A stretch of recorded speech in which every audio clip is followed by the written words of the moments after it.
Tonight's Rewrite, another bad political romance. Episode 2 of Paul Ryan's relationship with and lies about his relationship with a woman who is not his wife. Paul Ryan fell in love with this woman long before he met his wife and continued his love affair with her until April of this year. He had to drop his beloved then for two reasons. One, he was being considered for the Republican vice presidential nomination. And two, Catholics became highly critical of Paul Ryan's very public entanglement with this woman.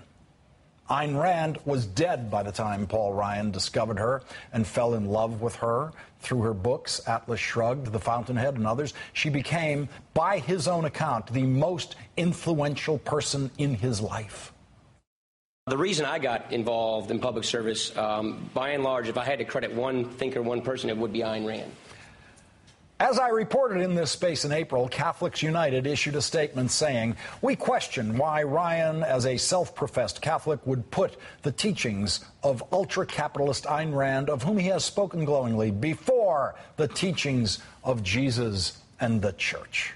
And of course, that was enough for Ryan to not only drop Ayn Rand, but to start lying about her, lying about his relationship with her, lying about what he loved about her. He suddenly started saying, quote, "I reject her philosophy. It's an atheist philosophy." Today, in a breathtakingly lazy interview conducted by the homework-averse Brit Hume, who very convincingly played dumb about Ryan and Rand, Ryan confidently lied about his relationship with her once again. What is your view of Ayn Rand? Are you an Ayn Rand disciple? Is that a fair charge? I really enjoyed her novels, Atlas Shrugged in particular. It triggered my interest in economics. That's where I got into studying economics. That's why I wanted to study the whole field of economics. I later in life learned about what her philosophy was. It's called objectivism. It's something I completely disagree with. It's an atheistic philosophy. Oh, okay. So later in life, he learned about what her philosophy was, even though earlier in life, he had been reading about her philosophy in her novels, and that's what triggered his interest in economics.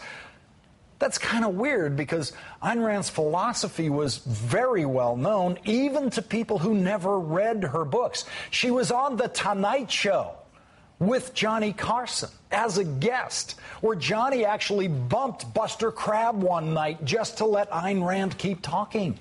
Really, Buster Crabbe. She talked to Johnny about being an atheist. And she said this to Mike Wallace. "You are out to destroy almost every edifice in the contemporary American way of life, our Judeo-Christian religion, our modified government-regulated capitalism, our rule by the majority will." Other reviews have said that you scorn churches and the concept of God. Are these accurate criticisms? Yes. You would have to be pretty dense to be an Ayn Rand fan and not know that Ayn Rand was an atheist, as Ryan is now pretending. Now, like Ryan, I read Ayn Rand when I was in high school. In fact, she was assigned reading in my Catholic high school, where none of the priests were afraid of exposing us to atheist writers and philosophers, including some they and we agreed with. I enjoyed reading her novels then, too, but unlike Ryan, I didn't believe she was a better moral or political philosopher than Jesus Christ. And by the way, most atheists I know find Jesus Christ a better moral philosopher than Ayn Rand. Only for a politician is Ayn Rand's atheism a strike against her. And only a politician would dream of claiming to have been once an Ayn Rand fan and not know anything about her philosophy or that she was an atheist. Only a politician would try to pretend that he learned those things about Ayn Rand, quote, later in life. Well, let's see. If he grew up reading Ayn Rand, as he has said, later in life would be what? In college? In his 20s? When he was working in Congress as a Republican staffer? Or would later in life be, I don't know, April of this year?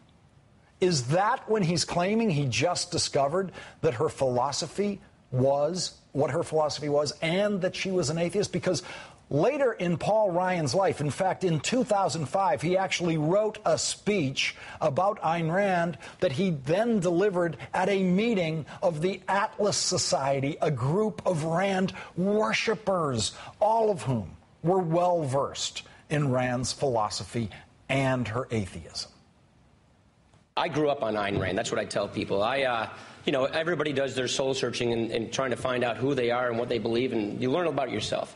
I grew up reading Ayn Rand, and it taught me quite a bit about who I am and what my value systems are and what my beliefs are. So there he is in 2005, later in life, as a congressman, sounding like an expert on Ayn Rand. But according to today's testimony to Brit Hume, he never really knew what her philosophy was until sometime later in life than that, I guess. It must have been later than 2005 because he said this in 2009. It doesn't surprise me that sales of The Fountainhead and Atlas Shrugged have surged lately with the Obama administration coming in. Because it's that kind of thinking, that kind of writing that is sorely needed right now. And I think a lot of people would observe that we are right now living in an Ayn Rand novel, metaphorically speaking. But more to the point is this. The issue that is under assault, the attack on democratic capitalism, on individualism and freedom in America, is an attack on the moral foundation of America. And Ayn Rand, more than anyone else, did a fantastic job of explaining the morality of capitalism, the morality of individualism. And this, to me, is what matters most. So there he is praising Ayn Rand's morality. There's Paul Ryan in 2009, still citing Ayn Rand as the moral philosopher who guides his thinking about capitalism and government. But Fox News viewers didn't see that video, and they never will see that video of Paul Ryan for two reasons. One, it would involve Brit Hume or someone working for Brit Hume today to have done some homework. And two, Brit Hume's job nowadays, after a distinguished career in real journalism elsewhere, is to help Fox News, help Paul Ryan become the next Republican vice president of the United States who gives orders to the president. Now, during our next commercial break, which is a moment away, I offer this thought experiment. Imagine Brit Hume interviewing a Democratic candidate for vice president of the United States whose moral and political guiding light was a Russian atheist. What would Hannity say? What would O'Reilly say? What would Sarah Palin say if Barack Obama tried to dismiss and rewrite a lifelong infatuation with the Russian atheist the way Paul Ryan just did on Fox News? What would they say? Just imagine. Imagine what they would do to Barack Obama for that. Imagine.